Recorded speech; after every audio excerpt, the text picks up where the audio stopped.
Kababayan, ngayon nga, yung ating pag-uusapan ay may binulgar po si Amy Marcos, mga kababayan, na ano daw, yun daw mga kongresista, no, na hindi buboto bukas, no, ng yes kay Sara. Kapag bumoto ka ng no, kapalit ay kaso, no? Hindi lang ombudsman, no? Kakasuhan ka ng ombudsman, kakasuhan ka ng DOJ, kakasuhan ka ng Security Exchange and Commission, no? Ngayon, mga kababayan, ngayon mga kababayan, ito po yung nangyayari. Sasabi kasi ni Amy, mga kababayan, no? Kung sakali man na bumoto ka ng no para hindi i-impeach si Sara, tapos ang sabi niya ay kakasuhan daw ni Boying ng Ombudsman, DOJ at Security Exchange and Commission, isa lang ang masasabi ko. Ano naman ang ikakaso kung walang ikakaso? 'Di ba? Maliban na yan kung ang congressman na bumoto ng no at hindi i-impeach si Sara ay may masisilip. 'Di ba? Simple lang naman 'yan, kababayan eh. Yeah, may binuking kasi si Amy. Pakinggan niyo ha, mga kababayan. Reaction na natin pagkatapos. Ito po. Wait lang, may ads lang. Yan, may ads lang mga kababayan. Ito po yung pakinggan natin ha. Matapos sabihin kahapon na may milyong-milyong pisong insentibo raw ang kapalit ng pagboto ng yes sa impeachment ni Vice President Sara Duterte, naglabas ng video ngayon si Senator Amy Marcos. Inaakusahan niya ang ombudsman na tinatakot daw nakakasuhan ng mga kongresistang boboto ng no. Titagalihilo po. Nakatutok si Jonathan Andal. Makalispason Titagalihilo po. Bukas na ang debate at posibleng botohan sa Kamara kung mai-impeach o hindi si Vice President Sara Duterte. Ang kanyang defense team magmo-monitor sa mangyayari sa plenaryo. Ang Partido Demokratikong Pilipino o PDP laban na suportado ang pagtakbo ng PISE sa 2028 presidential elections kahit hindi nila kapartido, nagbabala sa mga kongresistang boboto ng yes sa impeachment. Iba-blacklist daw nila ang mga ito. Hindi Nakita nyo ha, mga kababayan. Yung sinabi ni Amy na nagbanta daw si Boying, ang Ombudsman, DOJ at Security Exchange Commission na kung bumoto ka ng no, kakasuhan ka. Sandamakmak na kaso daw ang kakaharapin ng kongresista. Ngayon, ano namang ikatakot ng mga kongresista kung wala naman silang nilabag? Sige, tanungin ko kayo mga kababayan. Kung ikaw kongresista, wala kang ginawa, yeah? Bakit ka matatakot? Kung ikaw kongresista, wala kang ginawa, ano naman ang ikaso ni Boying sa'yo? Pangalawa, ang DOJ, ano naman ang ikaso ng DOJ sa'yo kung wala kang kasalanan? 'Di ba? Pero, ang Partido Demokratiko ng Pilipinas or PDP, nagbanta na ang mga kongresista na buboto ng yes to impeach Sara ay i-blacklist daw nila sa kanilang partido. Yan ang sinabi ha, i-blacklist daw sa partido. So, mas matakot ka dito. Bakit? Biruin nyo mga kababayan, etong partido na to, kaliit-liit, nananakot na akala nila sure win na sila. 'Di ba? Samantalang doon kay Boying, wala namang kasiguraduhan. Bakit ka natatakot? Ano ba ikakaso ni Boying sa iyo kung buboto ka ng no? Di ba? Di ba mga kababayan? Samantalang Partido Demokratiko ng Philippine or PDP, yun yung nagbabanta na i-blacklist daw nila yung mga buboto ng yes.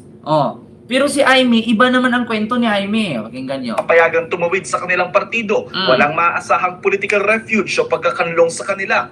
Kung kakailanganin, magpapatakbo o susuporta sila ng makakalabang kandidato sa distrito ng kongresistang boboto ng yes.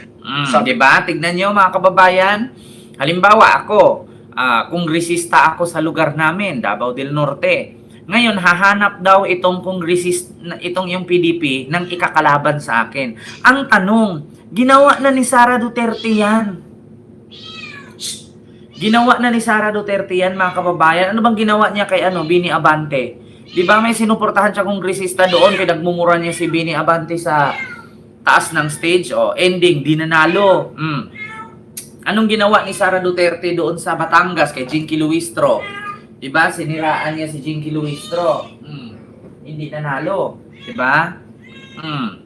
Ginawa na ni Sara yan. May bago pa ba? Yung banta-banta na yan? Anong ginawa ni Sara doon sa doon sa Quiapo kay Joel Chua? Hindi rin nanalo. Ganyan pangalawa. Ano yung sinuportahan ni Topacio doon si Ilaga doon sa Antipolo? O di ba hindi rin naman nanalo? Bakit matatakot ang mga kongresista? Sige nga, kasi lahat ng dinikita ni Sara puro naman talo. Kung ako congressman, magboto ng yes to impeach Sara, bakit kami matatakot? Lahat naman ng sinuportahan ni Sara puro naman talo. Punyemas na yan. Naalala nyo, umakyat si Sara dun sa stage sa Maynila, binababoy niya si Bini Abante. Sino yung kongresista? Natalo. Naalala nyo, binaboy ni Sara si Joel Chua. Natalo rin yung kalaban ni Joel Chua. Pumunta si Sara sa Batangas, binaboy din niya si Jinky Luistro. Anong nangyari? Natalo din. Kaya sa totoo lang, huwag kayong maniwala, mga kababayan. Yung si Ilaga, doon sa Antipolo, kinalaban ni Akop, natalo rin. Di ba?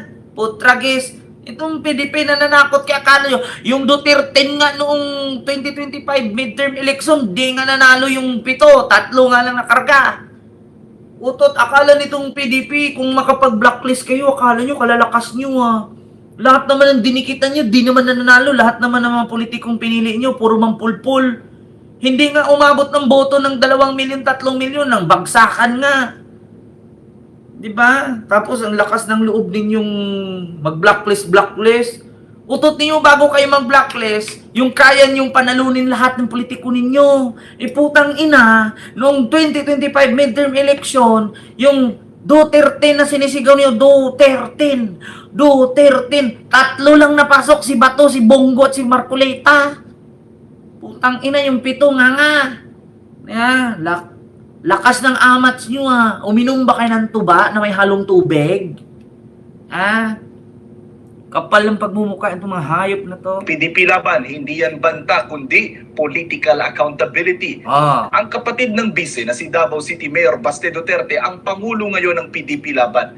May 3 Duterte sa Kamara, sina Davao City Representatives Paulo Pulong Duterte, Omar Vincent Sangcola Duterte, at PPP Portales Representative Harold Duterte.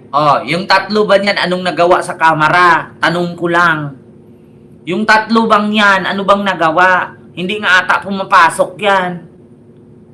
Yan ang panakot ninyo. 300 plus ang kongresista. 3 lang yun nandyan. 18 nga lang, hindi nga natupad-tupad yung kudita kasi sa 18 dapat sa 60 ang bubuto. Wala nga bumuto sa inyo para palitan si Bujidi kay Gloria Diba? Naalala ninyo, may plano silang kudita, palitan si Bujidi ni Gloria. Ending, tinanggi ni Gloria kasi napahiya. Bakit? Kasi sa 60 ang kailangan ng pirma. 160 ang kailangan ng pirma para palitan si Bujidi para ipahinto ang impeachment. Ending, 18, hindi nga umabot 18 pirma. Sabi ni Justice Committee Chairperson Jervel Luistro, malaya ang mga Duterte na sumali sa debate sa impeachment. Hindi yan sisipot sa impeachment. Bakit? Mapahiya yan doon. Basahan lang ng ebidensya yan. Magngangahan yan. Kakantsawan lang yan sila doon. Patayan lang ng microphone yan. Debate after the sponsorship speech. And I think everybody will be given the opportunity to participate in the debate. No? I'm quite sure about that, the interpellation. But with respect to the explanation of vote, siguro i-consider din ng rules kung ilan ang House members who are interested to explain their vote. Mm. Si Senadora Amy Marcos naglabas ng video tungkol sa nakuha raw niyang impormasyon ng posible anyang kahinatnan ng mga hindi boboto para ma-impeach ang vice. Mm. May bagong pananakot ngayon. 3 little letters na naman. Ang pangalan, Ombudsman. OMB. Nakakatakot dahil kakasuhan ka raw kapag hindi ka bumoto para sa impeachment ni VP Sara. Maliban pa sa OMB, may DOJ pa, may NBI pa, may SEC pa. Ngayon, sabi ni Aimee, sige, reaksyonan ko yan, Aimee. Halimbawa, ako ombudsman, ako congressman. Boboto ako ng no. Ayaw kong ma-impeach si Sara. Ang tanong, ano namang ikakaso ni Boying sa akin? Kung wala akong nilabag na batas. Maliban na lang kung ang isang congressman may ginawang kabulastugan. Tanong ko lang mga kababayan, yung mga, alam mo sa totoo lang, Ivy, no? Binuto ka ng mga naaawang butante sa'yo. Pero anong ginawa mo? Puro chismis lang inatupag mo. Di mo ba naisip? Binuto ka ng mga naaawang butante sa'yo, kaya ka nakarga. Kung tutuusin, hindi ka naman ka sa dalawang ilog, si Bintulpo sana ang nasa pwesto mo ngayon, hindi ikaw. Di ba? Kita mo yan? Tanungin kita, Senator Amy, kung halimbawa ako congressman, buboto ako ng no, anong ikaso ni Boying sa akin? Sige nga, kung wala naman akong ginawa, maliban na lang kung meron akong ghost project, maliban na lang kung meron akong ninakaw na pondo. Kung ikaw kongresista, malinis ka, wala kang issue, wala kang ninakaw, kahit anong boto mo dyan, walang magawa si Boying. At hindi naman siguro tanga ang isang congressman na kinasuhan ni Boying ng tanim kaso, malamang ilaban mo. Diba? Tanga-tanga lang. Kakasuhan daw ng DOJ, kakasuhan ng NBI, kakasuhan ng SEC. Ano namang ikakaso sa SEC? Ikaw kongresista, wala kang negosyo. Anong ikakaso ng Security Exchange Commission sa'yo? Kadalasan sa Security Exchange Commission, makasuhan ka niyan kung may negosyo kang hindi rehistrado. Meron kang ginawang programa na hindi rehistrado o di kaya charity. Di ba? O di kaya business na hindi nirehistro or kung anumang bagay na ginawa mo na hindi mo nirehistro sa SEC, makakasuhan ka. Kung wala ka namang negosyo, di ba?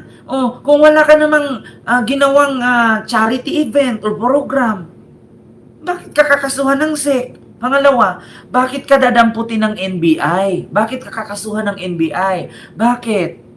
Ano bang ginawa mo? Binantaan mo ba ang Pangulo? Binantaan mo ba ang Vice President? Binantaan mo ba ang House Speaker at saka First Lady? Tanga-tanga to si Amy magbigay ng hit. Diba? Alam mo, sa totoo lang, Amy, sa tinagal-tagal mo dyan bilang senador, ang hilig mo sa chismis. Puro ka kwento. Alam mo, kaya mga sinasabi mong ganyan, kinasuhan ka ni Boying ng NBI at ng DOJ, makukulong ka sa ginagawa mo. Puro ka kwento, magpakita ka ng ebidensya. Tapos pag kinasuhan, sabihin agad, freedom of speech. Diyos ko naman, Amy. Binuto ka ng mga naawang butante sa'yo, tapos ang isukli mo, chismis. Ang inumin mo, lagyan mo ng botox. Dami ng pahayag si Ombudsman Jesus Crispin Remulla pero wala pa siyang tugon. Sabi ni Palace Press Officer Secretary Claire Castro, tila nasasanay ang ilang matataas na opisyal na bumabase lang sa anyay haka-haka. Diba? Mas may kredibilidad anya kung maghuhusga na may ebidensya. Sabi ni Castro, nakakahawa raw pala ang gawain ni dating Pangulong Rodrigo Duterte sa anyay paggawa ng intriga at pagtanim ng ebidensya. Huwag daw itong tularan. Payo naman ni Cebu Archbishop Alberto Abet Uy sa mga Katoliko mambabatas, bumoto ayon sa konsensya, katotohanan, hustisya at sa ikabubuti ng nakararami. Diba? Nakita nyo yan, mga kababayan? Walang kalutay-lutay yung sinabi ni Amy. Pag bumoto ka ng no, No, pag halimbawa hindi mo i-impeach si Sara, pag bumoto ka ng no, kakasuhan ka ni Boying. Anong ikaso ni Boying sa'yo? Tanga-tanga ka? Dahil lang bumoto ka ng no, kinasuhan ka ni Boying? Tanga lang? Ginawa kong tanga si Boying Aimee. Yung abogado na may pinag-aralan, ginagago mo. Samantalang ikaw wala kang diploma. Gumawa ka pa entrega. Diyos ko naman. Oh my goodness.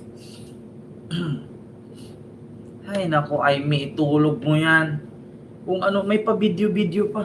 Ay, nakakatakot. Kakasuhan ka ng OMB, ng Ombudsman. Kakasuhan ka ng DOJ, ng NBI at SEC. Nakakatakot. Putang ina. Anong basihan?